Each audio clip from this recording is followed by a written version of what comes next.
A negative trade balance. Some countries with a big deficit seem to be doing okay, like America, even the UK to an extent, whereas others, like Japan, have a trade surplus and an economy that's on a road to nowhere. So how important is a trade balance that is positive for the overall good of an economy? And what about jobs? If you import lots, does that mean you're doing away with local jobs? That was obviously one of the concerns of Donald Trump. Too many jobs going to China. Today, can you really survive with a negative trade balance? This is the Debunking Economics podcast with Professor Steve Keen. I'm Phil Dobbie. Welcome along.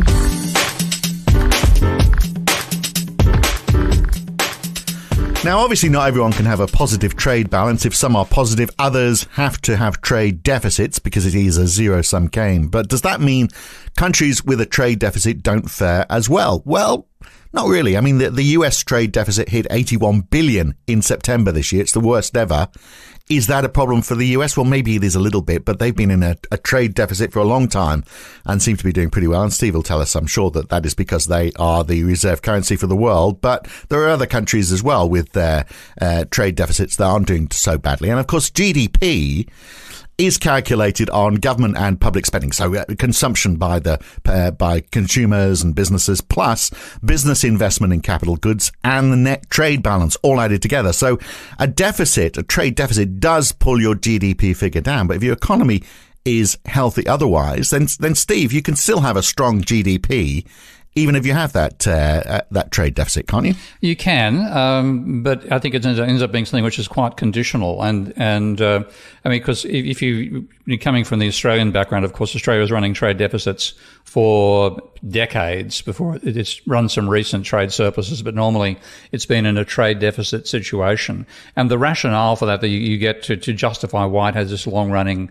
trade deficit from the point of view of mainstream economists was, oh, well, this must be because we're investing more than the rest of the world. You know, our savings aren't enough to finance what we're doing, so we're borrowing from overseas as well. And this will ultimately mean we turn around having a trade surplus. Now, Australia is having a bit of a trade surplus in current years, occasionally up and down, but a bit of a surplus. But the whole explanation that gives is that if you're running a trade deficit, it's because you're importing more capital goods than you're exporting, and therefore you're going to build up your productive capacity. In the future, you'll flip over. Now, that, you know, it's a nice little argument, which when you look at the empirical data, just doesn't make sense because there are many countries which have had sustained deficits and haven't turned them around and end up having long-running collapses. The Argentina and the Turkey cases come to mind at the moment. So I think it's, to me, there's a lot of woolly thinking about trade deficits and trade surpluses, and the woolly thinking isn't just restricted to neoclassical thought; it also turns up on some of the progressive thought as well, which we'll get to. But I mean, is it a case that you could have you could bumble along with a narrow trade deficit and you'd get by? It's only when it gets out of control. So I mean, Australia spent most of the last 50 years in deficit, didn't it? It's only the last 5 years. And then it's been coal and iron ore prices, really, which have given it a surplus. But it was, it was getting up to 4% of GDP before the pandemic in terms of its surplus. But before that, go back a few years and it was, it was in deficit, but had a high GDP growth rate. I mean, quite a bit since 2000. I mean, it touched 5%, the GDP growth rate on some occasions, even though the country was in a trade deficit. Yeah, there's no necessity that negative ones are going to give you a negative on the other. But my perspective, and this puts me at odds with both neoclassicals and modern monetary theory, is that if you're running a trade deficit, you're effectively, the basic thing is you're importing more than you're exporting, and that is draining. It will end up being a drain on your local monetary production. You're effectively providing money for other countries to do their own development. It's not a case that Japan is using Australian dollars to invest in producing new vehicles, but that Japan, because we're running a deficit in terms at the individual level, if you sum up all the Australian individuals, all Australian companies, they're importing more than they're exporting. What we are doing is effectively enabling Japan to create more yen to invest in its own productive capacity. So in this case, I find myself strongly siding with what Keynes hoped to achieve at Bretton Woods, and of course failed because he was overruled by the Americans, which was a regime which put strict limits on how large not just trade surpluses, but trade deficits, but also trade surpluses could get, and put controls on both deficit and surplus countries, that if you were running a deficit, you would ultimately be forced to devalue your currency against the international currency, which was going to be the Bancor. But if you ran a surplus, you were taxed on the surplus. And the tax was used to help develop, in particular, third world countries that we would expect to run a trade deficit, because if they're going to industrialize, they first of all have to import industrial investment goods from the first world before they can manufacture their own.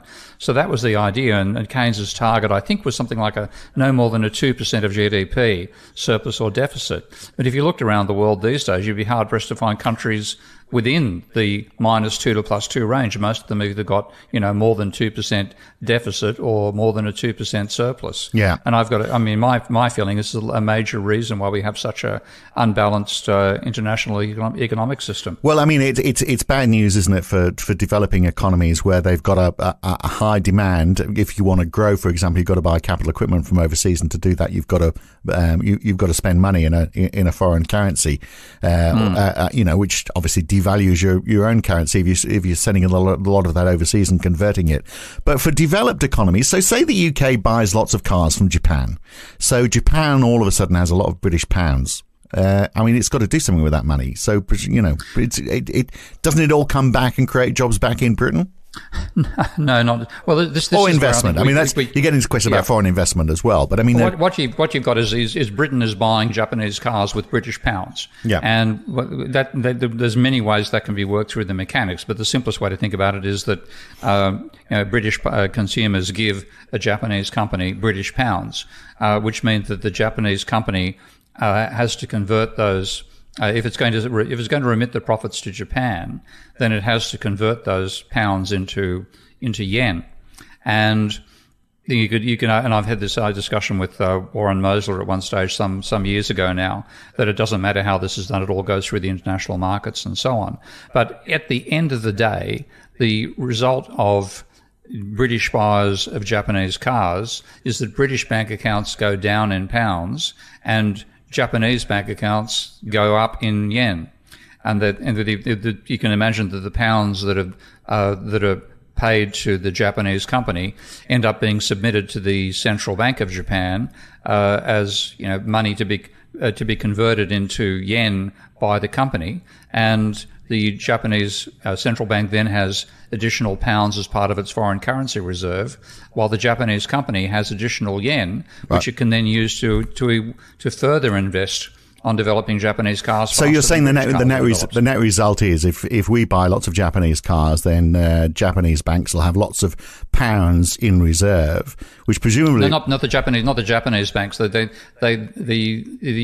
reserves are predominantly going to be held by the central bank. The private banks themselves will have foreign currency as part of their overall allocation of assets, but. So more pounds sitting overseas in central banks is the net result. So and therefore probably you say, well, okay, we need that. That means we're running short of money, cash locally. So we've got our own currency. So we will just expand our money supply to compensate. But all of that, that's all of that, I think is the effect. Yeah, all of that devalues the pound, doesn't it? So if you've so theoretically, I know theory and reality are a long way apart in economics, but in theory. Indeed. If the pound gets cheaper because we are buying a lot in, and all that money is sitting overseas and devalues because there's so much of it sitting overseas, then that should make it becomes cheaper. It makes us cheaper for our export. So we should become more of an export economy. Yeah, but the trouble is to export you've got to invest. Yeah, and this is the point that I think that conventional economics and parts of modern monetary theory as well just don't do justice to, because to invest requires money. Now, if you were following the sort of export-oriented industrialization program that countries like Japan and Korea and China have done over the last 40 or 50 years, what they're doing, saying is we're going to export much more than we import if we can manage sell. Initially, it was cheap Japanese cars and cheap goods, and then what we would do with that money is the extra money we're making from overseas sales, we reinvest in developing our technology, and over time we produce more and more sophisticated cars. So that is definitely one of the benefits, isn't it, of having a positive trade balance and raking in that foreign income. So why is it that modern monetary theorists believe that exports are actually a bad thing and imports are a good thing? Well, they're probably wrong on it, but we'll look at it in the full version of this podcast. To do that, you need to subscribe at debunkingeconomics.com or become a supporter of Steve Keen on Patreon, patreon.com/Prof. Steve Keen. Next week, we will be back again with another one where we look at the contrarians. Not all economic contrarians think the same. We'll have a look at some of the differences next week on the Debunking Economics podcast. I'm Phil Dobbie. Thanks for listening.